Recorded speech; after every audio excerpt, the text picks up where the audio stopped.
So we're on, we're live. Welcome, L'chaim. We'll start with L'chaim. L'chaim, wherever you are. L'chaim for another week of learning, Torah study, and it's to life.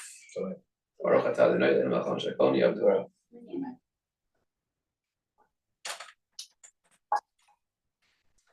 So another week of the living Parsha, and we're looking at the Parsha text to live with, to see what we can gain insights into life. This week's Parsha, portion of Chayei is an action-packed one. I'm just going to give a little overview of the entire portion to get the storyline, and then we'll pick one little section of it. We begin with the death of Sarah. And she passed away unexpectedly. Abraham wasn't even there.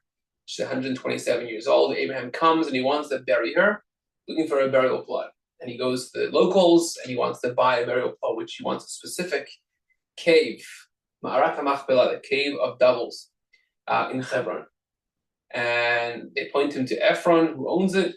And Ephron's like, oh, for you, yeah, take it for free. And Abraham knew this guy wasn't to be trusted. Take it for free, and then one day he's going to come and say, oh, I never sold it to you, it's mine. So Abraham says, I want this clean. I'll pay you full price, give me the deed, I want this. So then Ephron comes and says, sure, 400, this is exorbitant amount. You're going to pay? Okay, sure. Takes advantage of Abraham, and Abraham buys it, and it becomes the first Jewish-owned land in Israel, which is fascinating how Hebron, which is one of the disputed areas of Israel, and even the Ma'arat Machpelah right now is split between Israeli rule and there are places that are mosque, only go into a couple days a year. Half of the cave is the place recorded in Torah that Abraham actually purchased. So it's interesting. In Jerusalem as well, later on in history, King David purchased as well. So we have sort of the record, the deeds, the titles to these areas of all areas of Israel. But he buries Sarah there, and then it's time for him and his family to move on. He wants to find a wife and match for his son, Yitzchak. And he charges his servant, who the text doesn't say who it is, and we'll maybe get into that a little more soon. Why not? We know from the previous week it's Eliezer. He go find a wife for Isaac, but don't find from the locals. The Canaanites are not good people. They are immoral. I want you to travel back to my homeland where I come from. Pick someone from there. And this understanding, perhaps even a family member. Eliezer goes, and how does he not find someone for Yitzchak? And so he devises this test. I'm going to focus on this evening, where he says, he stands by the well, and he says, I'm going to ask a girl to help me out with water, and if she can help me out and feed my camels, she's the one for Isaac. And lo and behold, he prays to God to be successful. Moments later, Rebecca comes to the well, and he asks her for water. She doesn't only give him water, she feeds all the camels water, and he says, okay, gives her gifts already. Says, who are you? Where are you from? And she says, I'm the daughter of Besuel. Like, oh, Abraham's family. And so this is the one. Can I stay over at your house? He comes to their house. He says, I have a proposal for you. I want you to come back with me to get married to Isaac, my master's son. And Rivka is very eager to go. Her family is also eager to see her go. But they end up making a deal, and he takes her back with him to Isaac. And they get married.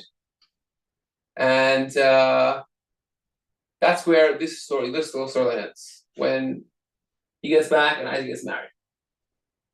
Now, I want to focus on tonight the specific test that Eliezer devises for finding a match for Isaac.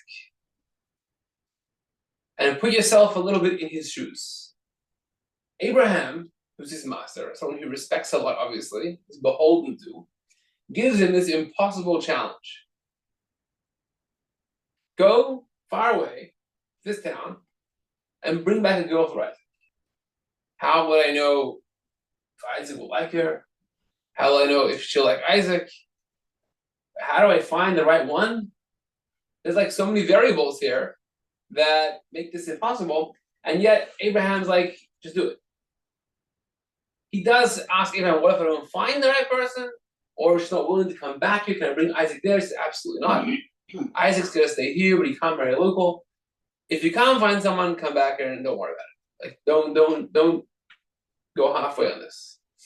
So Eliezer is fully confident in his master and is giving him a mission. Obviously, I can fulfill this. Obviously, Abraham, with the merit he has, something will turn up, right? So we can imagine Eliezer going there somewhat unsure, but also with some form of confidence that if Abraham has given him this mission, he will succeed, right?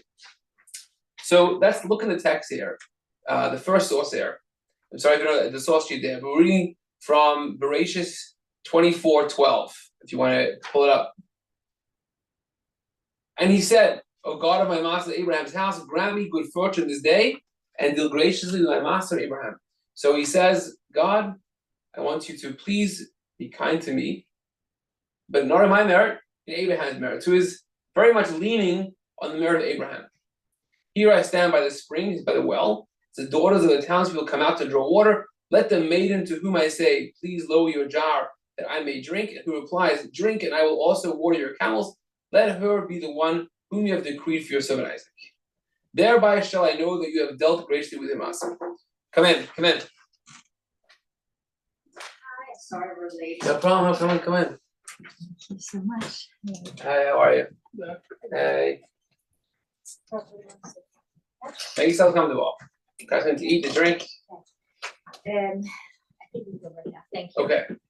So we're just going over the story of the Parsha, and we're zeroing in front of some of these papers. We're zeroing in on this story where Eliezer is trying to find a suitable wife, a match for Isaac. And he goes to the well, and he devises a plan, and he asks God to help him. He says, God, the first girl that comes, I'm going to ask her to give me water. And if she gives me and also offers my camels, she's the one. So let's pause the story here. Is this okay what Eliezer is doing? It's kind of making an omen, kind of divination. He's saying, God, I'm going to make this test. And if this happens, then this is the right thing to do. The Torah actually tells us we're not allowed to do that. That's a form of idolatry. You're not allowed to say, if my cup spills, then it's going to be a bad day for me. I'm not going to do a business deal. If this happens, then that's not a Jewish way of doing things. In fact, it's against the Torah. So Eliezer here, now he wasn't Jewish, fine. So he can't hold him accountable before Torah was even given. But he's Abraham's servant. We assume the storyline is guiding us. Is he doing something appropriate or not? The Talmud actually seems to say this is the prime example of the divination which you're not allowed to do. He didn't say, if this happens, I'll kind of, probably. He puts a 100% bet, a wager on this. He says, God, if this happens, I will do this. Is that okay? And so the commentaries grapple with this. What was Eliezer doing? He was almost testing God to the point where relying on a sign without real purpose. Other commentaries read this very differently. So this wasn't making some sign with God. He wasn't saying, if this happens, then magically it must be the right one. It was a very logical test over here. He's looking for a nice girl. So you ask her to help. If she goes out of her way, extends herself, then she'll be the right one. Somewhere in between. I mean, Okay. It's not like, then she's nice, then maybe she's good. But it's something like a test also. It's still a bit like the phenomenon, right? Why do you say so? Because if she does this, she's the one, still is like, yeah, it indicates good qualities. But that doesn't, there's like, it's not like she might be the one. He's saying it like it's a sign, not like it's a good indication of her merit. Right. So first of all, Jordan making the point, he's not saying if she's a nice, kind girl, then there's something to start with, right? We'll look into her. Right. It's almost like she is the one. Secondly, I feel like he's praying to God. What's there to pray for? He's like, cracked the code to matchmaking. He can make, millions today on I did it. I have an algorithm where I can find the right match for Isaac. What's a prayer for? If thereby shall I know that you have dealt graciously with my master. It's a little. It's asking for God's kindness, his. So you could say, well, you may not find any kind girls. I'm asking God that I actually find a kind girl. But there seems to be something more he's pulling at here, right? He's asking kind of for some form of miracle. And in fact, the Talmud says there are only, I think, 3 instances in Torah where we find someone who prays has their prayer immediately answered. We all wish that we pray, we get immediate answers. It's almost like, imagine you pray for someone who's sick, chas v'shalom, in a hospital, and as soon as you finish praying, they stand up healthy. Or you pray for financial success, and like you get a little ding and alert that money, somehow was transferred to your account. We don't even expect that. You pray and you hope things somehow along the way work out in ways that are successful or in line with what you ask for. And only 3 instances in Torah where someone asks something, immediately God answered them. And the Talmud suggests that this is because they had a special relationship with God. Perhaps they had real faith in their prayers will be answered, and so that itself opens space for answering. But whatever the case is, there's a clear suggestion that this was a prayer, request of something divine, intervention, and God following through and actually giving him something. Not just some kind of, let me filter the girls out there to see who's going to match Isaac. Are there other situations like this in the Torah? Like what? Like that kind of a bargain or that kind of a request that's answered? Specifically looking for a wife? No, just like that kind of a deal where, doesn't it happen somewhere else? When someone makes a deal with God, if this happens, if this happens, then I'll know, or I'm going to do this. Aaron, Moses, nothing like that. Nothing comes to mind. Might be. Okay. Let's think about it. I would say, when you say Eliezer is not Jewish, at least he's involving God in the decision. That's something right there. He was definitely a person of faith. He lived in Abraham's house for years. Mm-hmm. Abraham trusted him with everything. There is a lot of debate or discourse about who Eliezer was and where he ended up and how trustworthy he was or not.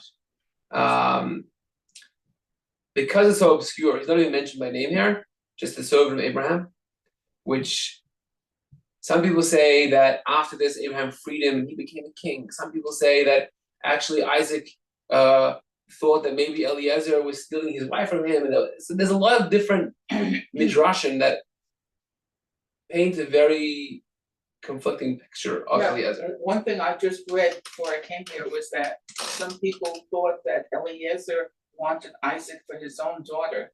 Yes. And he had mixed feelings about this whole mission. Because when he signed on the paper here, but when Abraham gave him the mission originally, he's like, what if I don't find a girl? Like almost suggesting that he has someone else in mind that he wants. And the Midrash says, Abraham says, sorry, you're from Canaan. I don't want a child from Canaan. I need someone from my own family because Canaan was originally cursed by Noah. And so your family comes from a cursed family. I don't want that for my son. Yeah. So there's a suggestion of that. I'll say something very interesting. If you look at the Hebrew here, the first word, Bayomar, if you look at the little line on top of it, there's a squiggly line. So that's the trop. The trop is the tune, the cantillation, the musical note. For every word in Torah, it has its musical note. This is a very rare musical note. I think only 3 or 4 times in the whole Torah. It's called a shalshelas, and it's like a very long. You read this, Bayomar,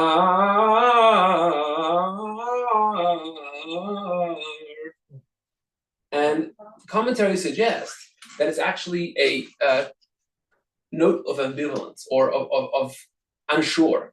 And every time, we had one last week, when Lot had to leave his house in Sodom and he didn't want to leave. And the angels were pulling him out.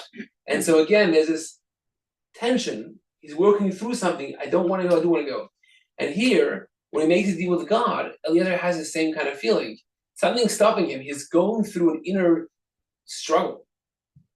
That could either be, like you're suggesting, that he actually wanted not to find a wife because he wanted his own daughter to marry Isaac, or it could be he was very unsure. I'm about to make this deal and commit to something. Is it the right thing to do or not? So there was some kind of inner ambivalence or inner tension he's going through as he's making this deal with God. And apparently there's another word somewhere in the Parsha, the word ulai, that at least Rabbi Twersky thought was very significant. It's amazing to me how many interpretations and how rich just a few sentences can be. Yes. So that's part of the reason why I've printed these texts here, and I want to show that in these classes where we can read a text and there are words used that have multiple meanings sometimes or indicate connection. We'll see soon where a word is used in two instances which links those two stories together or is telling us something. And the words there, if you look at a Chumash, some Chumashim have 10, 15 commentaries, some will have much more. And there's so many layers of meaning. So yes, every word here is suggesting something and giving us a deeper insight into the story, into the narrative. Mm-hmm. Yeah. So he makes his deal. I'm not sure exactly what is at, whether it's a kind of logical suggestion or whether it's more asking God. But the verse continues in 15. He had scarcely finished speaking when Rebekah, who was born to Besuel, the son of Milcah, the wife of Abraham's brother Nachor, came out with a jar on her shoulder. So he barely finished speaking, and she's already on her way. The maiden was very beautiful and a virgin, and a man having known her, she went down to the spring, filled her jar, and came up. So she comes down, and she's already filled the water up. He didn't even catch her on the way down, right? So think about it. She's a young girl. According to some midrashim, she's only 3 years old. That's how it sounds, Some say she's 14 years old. She's a young girl for sure, Nara, young girl. She's carrying this jar of water. We have to imagine it's pretty heavy. She's bringing water back from her family, who had livestock as well, had to feed their own camels. So she's carrying this huge jug of water. And then the servant ran towards her and said, "Please let me sip a little water from your jar." So what is he asking for? I want a sip of water. That's all he asked for. I guess in those days, they didn't have the concept of germs, right? Sip of water from your jar is like a little too close to comfort. But he basically asking, I want one little sip. I'm not coming to disturb you here. You're doing your thing. Please, I'm a traveler. Give me a sip. And this was his way of testing her. Is she going to say no? Is she going to say sure? Or is she going to go even further? And she does. She says in verse 18, "Drink, my lord," she said, and she quickly lowered her jar upon her hand and let him drink. When she had let him drink his fill, she said, "I will also draw for your camels until they finish drinking." And so she makes the offer. He never asks her, "I'm going to draw for your camels." Quickly emptying her jar into the trough, she ran back to the well to draw, and she drew for all his camels. Now, let's pause for a moment. Camels drink a lot of water, right? That's what they do. They store in their hump. The fat there stored comes from all the water they can store for days and days of supplies of water. And he had 10 camels, from earlier in the Parsha, right? And she's one girl. He's standing there, nobody helping her. He's the guy here. And he was a servant. You imagine he's probably, a fit guy. Doesn't offer to help. She offers on her own. And she had to run back to the well and fill up the water again, probably many times. If she's filling up water for these camels. This wasn't like here, have a drink, I'll pour you some water. She's working really hard for a person she never met before, who she doesn't think she'll meet again. So what's his reaction? In 21, the man meanwhile stood gazing at her, silently wondering whether God had made his errand successful or not.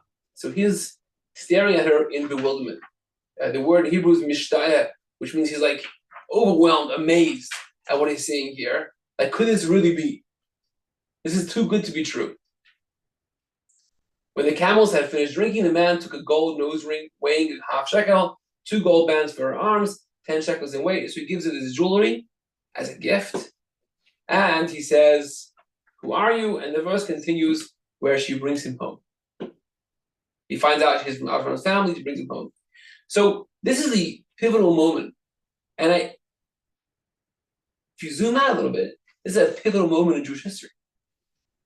We spoke last week how Abraham was this innovator, was this radical believer who brought this new idea to the world, but then it almost fell short. It could have fallen short. Abraham had no one to carry forward his vision, his mission to the world. If he wouldn't have had Isaac, it would have been an incredible little blip on history. We could look back at history books at the golden age of monotheism, and it'd be over. Isaac was the one who was carrying forth this vision.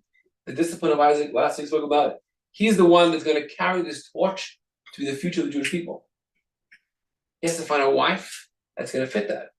So finding a wife which creates his continuation of his legacy is actually setting the tone for the future of the Jewish people.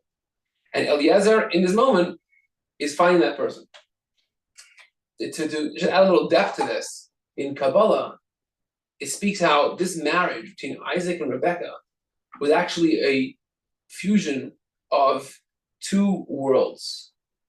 Isaac was this perfect child, grew up in Abraham's house, never left Israel. He was almost offered as a sacrifice. He's just like pure tzaddik, right? The guy that's totally removed from the struggles of this world. Rebekah is living with the worst people. The Torah keeps telling us a story. Her father and brother tried tricking Eliezer, and they weren't good people. The Midrash compares her to a rose that grows in a thorn bush. Right? She's a beautiful rose surrounded by thorns. And she comes from this world very foreign to old Abraham. In a world where she's the outcast. And her and Isaac marrying is the fusion of these two worlds, which is the beginnings of the Jewish mission, where we're meant to take the mandate we got at Sinai, our faith in God, and marry it to the world, to live it in the reality of the universe we live in. Taking the world, we're not supposed to abstain from materialism, we're not meant to run away from engagement with the world, meant to be in business, deal with people, but in the world we're in, somehow bring the spirituality there, marry those two sides. And the marriage of Yitzchak and Rivka is the prototype for the future Jewish people. And so this moment of Eliezer finding a wife is very significant. And it carries with it, I think, a lesson for us, for the Jewish people, for all time. Something happening here more than just a little story.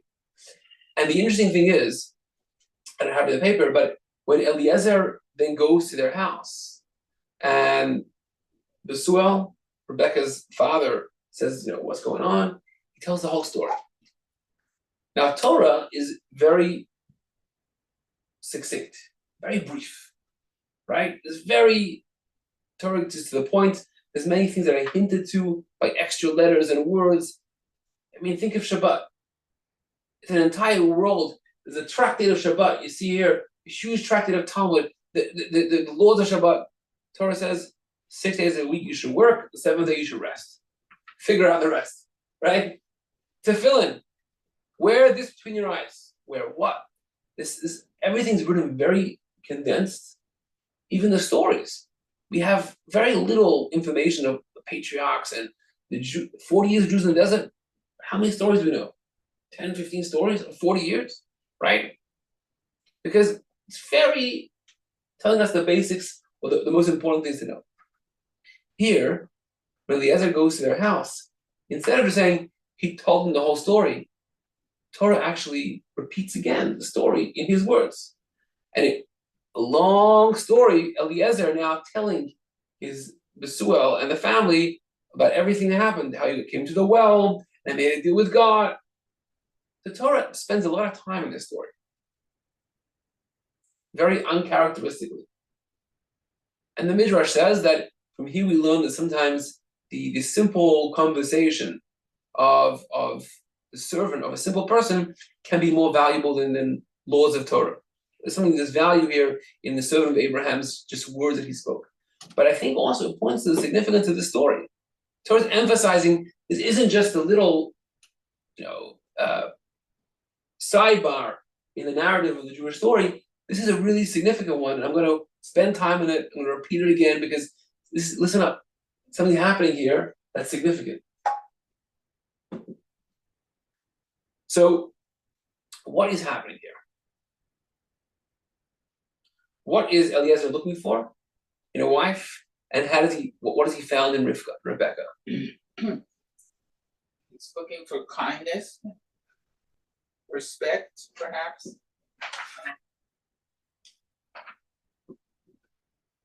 God-fearing. Okay. All good. Anyone else?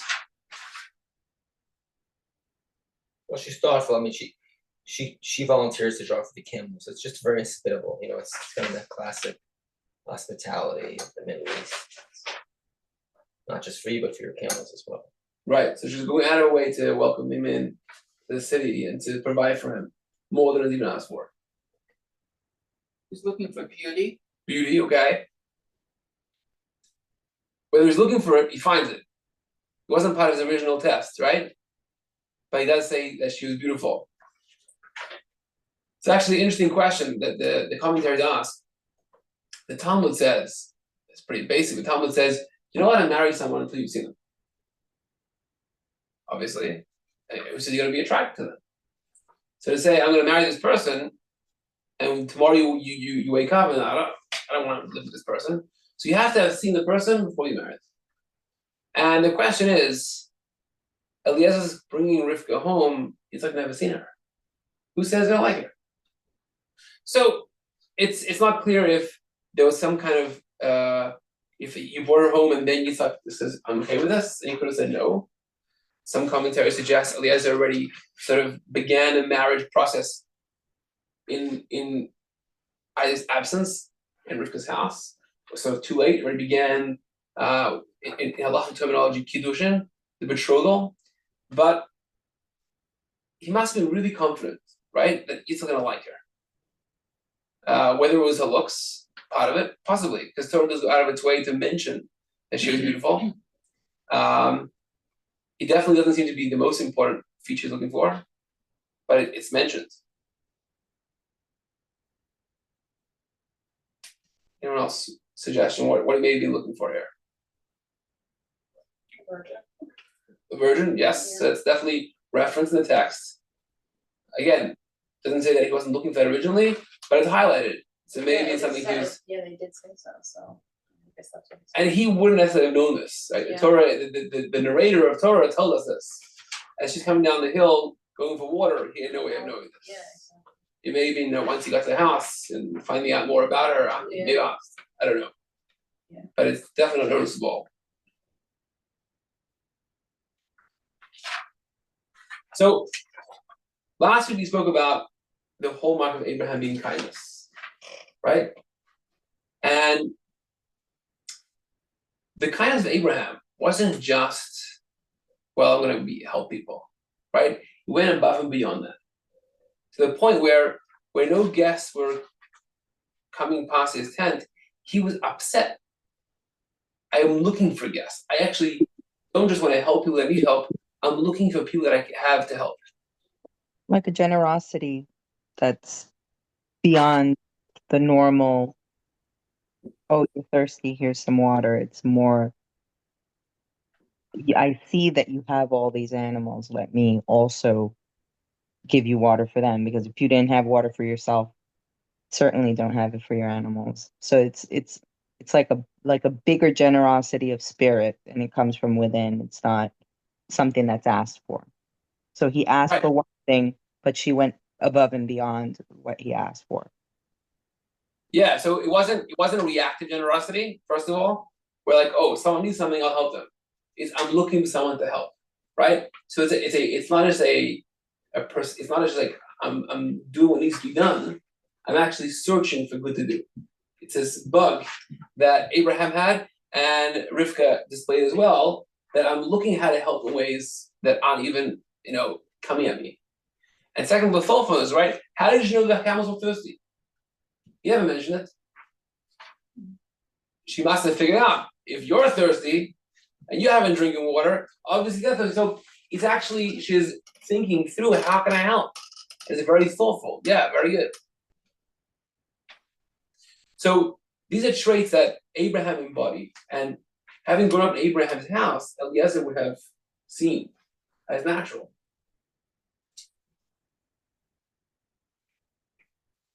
Let's take last week, we had Abraham and his nephew Lot. Lot also welcomed the strangers in. But there's indications there that it wasn't as welcoming as Abraham was. His family wasn't helping him out. They were resistant to it. So he hadn't fostered a culture in his house of generosity of giving, even if he may have been welcoming. Whereas Abraham, his whole family was involved. Sarah, his son, Ishmael got the animals ready for them to eat. So there's a whole culture in the home of generosity, and Lot didn't have that. So Where does it say that his family wasn't hospitable? It says that his wife, it's Midrash, that his wife didn't want the guests, they told him to throw them out, and then told the neighbors they had guests. The Midrash says that. And that's how the people know they're in there? So they're blaming the wife because that's how everyone gathered around? I think so. It's not in the text. I think that's not in the text, and there may be an indication in the text. His sons-in-law definitely didn't want to leave with him. Right. They were locals. I have to look in the text for the indication in the text itself. Yeah.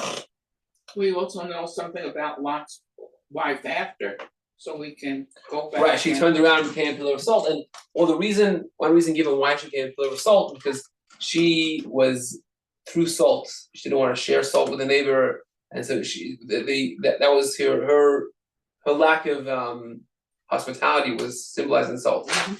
That's a whole story for itself. So Eliezer here is faced with go back with this challenge. I want to find someone for Isaac that I'm fully confident 100% is going to want to marry. Now, that seems superhuman, right? But he knew if Abraham sent him his mission, I can do it. And that confidence in Abraham, some suggest, is why Eliezer isn't even named in this parsha. Last week, we told Eliezer was a servant of Abraham. Here is Abraham's servant. When he comes to Rivka's house, and they ask, who are you? He says 3 words. I am the servant of Abraham. How do we know it's him? We don't know for sure. The Midrash and the commentators all assume it was him. It's the only servant we ever have renowned by Abraham. But it may not be. But definitely the most we understand that it is him. And he was so sort of faithful in this to Abraham's words to him, he almost lost his own identity. I'm just embodying my faith in Abraham and the merit of Abraham. This is going to be successful. So he asks God. He wasn't using some kind of divination, like if this happens, it's an omen. He was making a logical plan, but even the greatest logical plan is not 100% successful, right? I want this to find the best girl for Isaac. Is it going to 100% be the perfect match? That I need God's help for. So I don't want to find a good girl. I want the girl. I need God's help for. Now, what indicated to him that he was successful? It wasn't the girl, not just a good girl. Not someone kind, but actually the match for Isaac. She was like Abraham. She was like Abraham. And there's a couple of indications in the text that tell us that. I'll point out in the second source here. So when Abraham is welcoming the guests from last week's Parsha, welcoming the angels, Abraham hastened into the tent to Sarah and said, quick, 3 sahs of choice flour and knead and make cakes. Then Abraham ran to the herd to a calf tender and choice, gave the servant boy who hastened to prepare it. 4 times in this small text, we have indications that Abraham was rushing. He ran, he hastened, Abraham ran, Sarah quickly. So Abraham isn't just want to help them, he's running to help. He's at this stage in his life, 99 years old. Just had a circumcision 3 days before. Yeah. He's not good on his feet right now. With opportunity to help people, Abraham ran. That's a hobbled. I don't know how he did it. Or unless he was already healed that second when they came. But he ran to help them. He tells Sarah quickly. Ishmael quickly. So he's not just helping, he's running to help. That term that Abraham ran is the same term used in verse 20 here. Verse 20, when she had let him drink his fill, she said, I will also draw, quickly emptying her jars into the trough quickly, she ran back to the well to draw, and she drew full of camels. So Torah is using the same word about taratz. She ran, linking it to Abraham running. And so the term Torah uses is a hint here what Eliezer saw. Taratz, it's a prefix she, and she ran. Ratz, bata ratz, Abraham ratz. And so she wasn't just being kind. He saw that same sort of passion, that same fervor for kindness, running to do a favor, and he saw of Abraham. So the second source here says Genesis 18. Yeah. That doesn't follow. No, it's last week's Torah reading. It's a little past from last week's. This week's Genesis 24, the first reading. So the story is broken up into Parsha. The Genesis, the second text here is from a different story. It's from the story of Abraham hosting the guests. We're just reading it here to see the similarity of Abraham running to help them, Right. which is happened last week, Right. with her running to help happen this week. Now, take it a little further. What gave Eliezer the idea to test in this way? The Talmud says there are 3 ways you can judge a person.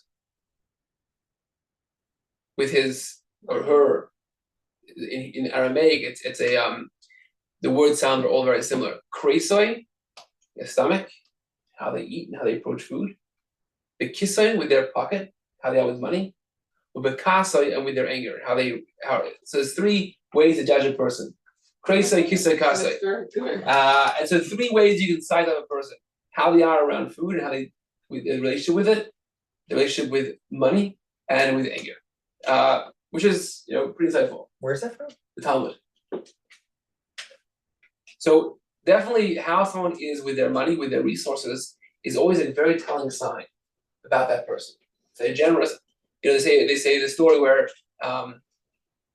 this poor serf once went to the king, was asking someone, says, King, I will give everything I have to you. If I had a palace, I would give it to the king. If I had this, I would give it to the king. And he goes on and on. And the king says, what about your chicken? He says, that I actually have. Right? So you can be very generous in spirit until it comes to something which you worked hard for, and now suddenly, I'm not so sure. Or some people actually are. So how someone is with their money, both in terms of generosity, but also even in terms of spending and how careful they are with it, it's a very strong indicator of their personality. So Eliezer is very aware of this, and he wants to test it with her resources, with money. And actually, if we look at the flow of the Parsha, which is interesting, this story comes right after the story when Abraham gets the cave of Machpelah in Hebron from Ephron. And there we have the inverse, where Ephron is very greedy with his money. At first he tells Abraham, take it for free, trying to swindle him, that eventually he'll maybe steal it back. When Abraham says, I want to pay, he gives an exorbitant fee to pay for it. It's like, between me and you, what's this?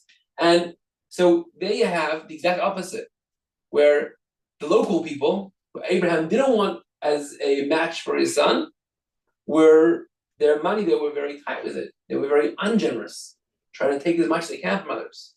Whereas here, Abraham wants it to go somewhere else, but it has only tested with money, with resources. Now, it's an interesting question some of the commentaries ask. Abraham says, don't find a wife from the children of Canaan. They're not good people. Now, we also know that Abraham left his place he grew up because they weren't good people either. In fact, the home he went to, Besuel, Lavan, these were swindlers. So Abraham's convinced, don't get from local people, they're not moral. How is sending him back to where he grew up any better? And so some commentaries suggest there's different kinds of sort of immoral people. Some people, it's built into their character. So they're emotionally corrupt. There's something very deep within them. And it's very difficult to change a person who's like, not just like for convenience looking to scam, but like corrupt through and through. And he felt the people of Canaan, It's in their genes. It's in their blood. It's a bad gene pool for you to marry into. Where he came from, not everyone's good. There are plenty of bad people there, but it's not in their soul. It's not in their kishkis. And it's possible there could be a person there, which Rebecca was, that doesn't have that trait because it's not so deep in them. And so Eliezer wanted to tease out, how can I find someone who wasn't just about being kind? I'm taking the very resource you worked hard for. You came down the mountain, picked up this water. He waited till after she got the water. Right? He could have said, hey, can I help you? I'll get some water. After she filled the water up, she went through all the effort, which is ready to go home. And then he says, hey, can I have a sip? You worked hard for it. I want to take advantage of that. How's she going to react? And she reacts like Abraham would. She runs to help. She overextends herself to help. Some commentaries actually, say the reason why camels are an important part of the story is camel in Hebrew is gamal, gmalim, which is very similar to the word gemilat chasadim, which is kindness in Hebrew, doing kindness, gemilut chasadim. And so there's a hint in the text here. The reason why camels are a very significant part of this story is because the whole story is about he was trying to find someone who's kind the way of Abraham.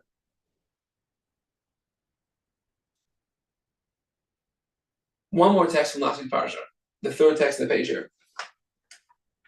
Why did God choose Abraham to be the father of the Jewish people? What about Abraham stood out that he's going to be the chosen one? And I think we looked at this last week as well. It's a foundational text because God here is saying, why am I choosing Abraham? His descendants will be the chosen people. They'll be the Jews. For I have singled him out, or Rashi writes, Yadativ, I have shown him love, that he may instruct his children and his posterity to keep the way of God by doing what is just and right, in order that God may bring about for Abraham what has been promised him. Now, the translation here, just and right, is Hebrew tzedakah umishpat. Tzedakah means sort of charity, right? Doing kindness to others, umishpat, and justice. And because of Abraham's dedication, not only in his own personal life, but with his children and offspring, to these two principles of tzedakah, of kindness, of charity, and mishpat, and justice, that's what made Abraham be chosen. And so it wasn't just Isaac needed someone who matched his personality. It was, for the future of the Jewish people, we need someone who embodies the kindness of Abraham. Someone who has that same trait, who can fill the shoes of Sarah, who can be the next matriarch of the Jewish people.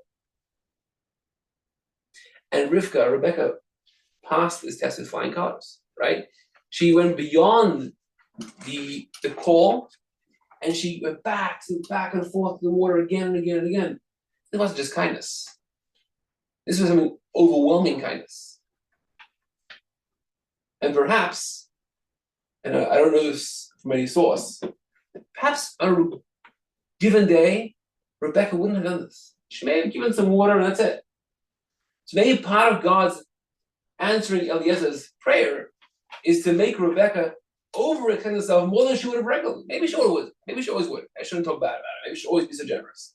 But the prayer, the reason he gave a prayer here is because he wasn't just asking for someone to show good traits. He was asking for the impossible. To ask a young girl for help and to go beyond, out of her way to pour more water. That, he said, that's a match for Isaac. That's what I'm looking for. And now he understood. Abraham was basically telling him, when you see the one, you know it. Right? You know she's the one. So giving with no boundaries is like a thing. Great question. I assume you're asking a question. Yeah, I guess. There's a flip side here. Sometimes, if you give without boundaries, taken advantage of, it's unhealthy on a personal level. So the truth is, you need to have boundaries. Two responses to that. One is, first response, I don't know for sure. Meaning, we see here she gave and gave and gave, and it's considered positive. And that maybe it was beyond her character even then, except before maybe it was God's answering Eliezer's davening. Second point is, last week we discussed how Yitzchak, Isaac, was the embodiment of discipline. Mm-hmm. So maybe their marriage, like she was, they each help each other. Kabbalah, like the balance of giving and restraint. Yeah, There's a few ideas. There's two like balance. Chesed and Gvura, Tiferes in the Right. middle, yeah. And the right and the left, and find that balance in the middle, yeah. So maybe on her own, we to a fault, right? And marrying Isaac was a perfect match for her. Where we do know that she wasn't a pushover. And later on, when she helps Yaakov sort of steal the blessings from her brother Esau, and she takes proactive action to really do things. She wasn't just like, "Hey, I'm going to give and give." Like she set boundaries. And I guess everyone has to know, what their boundaries are. Some of the boundaries are very expansive boundaries. Yeah. Doesn't mean they're aren't boundaries at all. Right.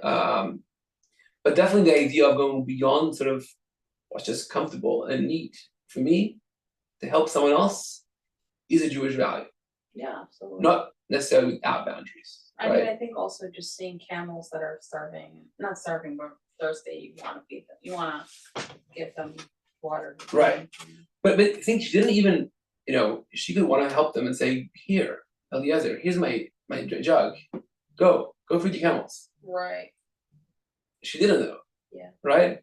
Some commentaries say she must have, if Eliezer was asking her for water, he's a grown man, she would assume that he, for whatever reason, was injured or couldn't have given no water. yeah, So she was again thinking ahead, right? Saying, "Hey, if he's asking me for water, it must be he needs my help. I'm gonna go." They say a story of someone came to a rabbi and before Pesach, and a question: the 4 cups of wine, can I use milk for the 4 cups? I don't have money for wine. Can I use milk? The rabbi goes to his drawer, gives the guy some money. Here's the money to buy yourself some meat for Passover and some wine. And they ask him, "How do you know he needs meat?" Because he's asking to use milk for the cups. Obviously, he's having no meat at his table either. So he's not just missing wine, he has nothing. So sometimes, being a giver is not just about how much you give, but how sensitive you are in the giving, right? How thoughtful you are in paying attention to what the needs of that person are. So exactly. She wasn't just giving, she was paying attention to what the needs are. she's doing it quickly. And she ran as fast as she could, right? She was running back and forth, right? She would have been sweating at this point, right? She's running back and forth with a heavy jug of water to feed these camels. Yeah.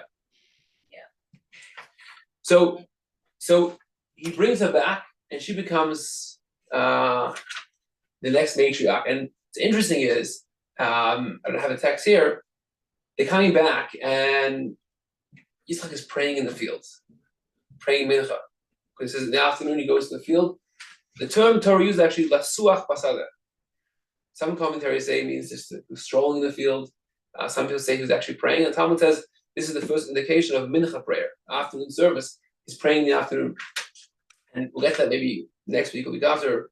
The 3 patriarchs invented 3 prayers and what that means. But he's praying, and he sees her coming towards him, and she sees him, and she asks Eliezer, "Who is this guy?" That's the person. And she jumps off the camel, and she covers her face. She's ready for this. And it says he brings her into the tent of his mother, and he loves her, and she fills the tent. And the commentaries say that there was a void since Sarah's death in Abraham, Isaac, and their family in the tent. There were actually certain miracles happening in their tent of their home. The bread stayed fresh, and the candles stayed lit all week. In Sarah's lifetime, that had stopped happening. When Rivka came into the house, those returned. And so there's an indication where it wasn't just a perfect match, she filled the void that Sarah left as the matriarch of Jewish people. That it was meant to be. She's the one that's filling this space that Sarah left in the world. So to us, what does this mean? You look back at the story, and the emphasis of the story, written out twice in the Torah, is an incredible lesson of what it means to be a Jew. Right?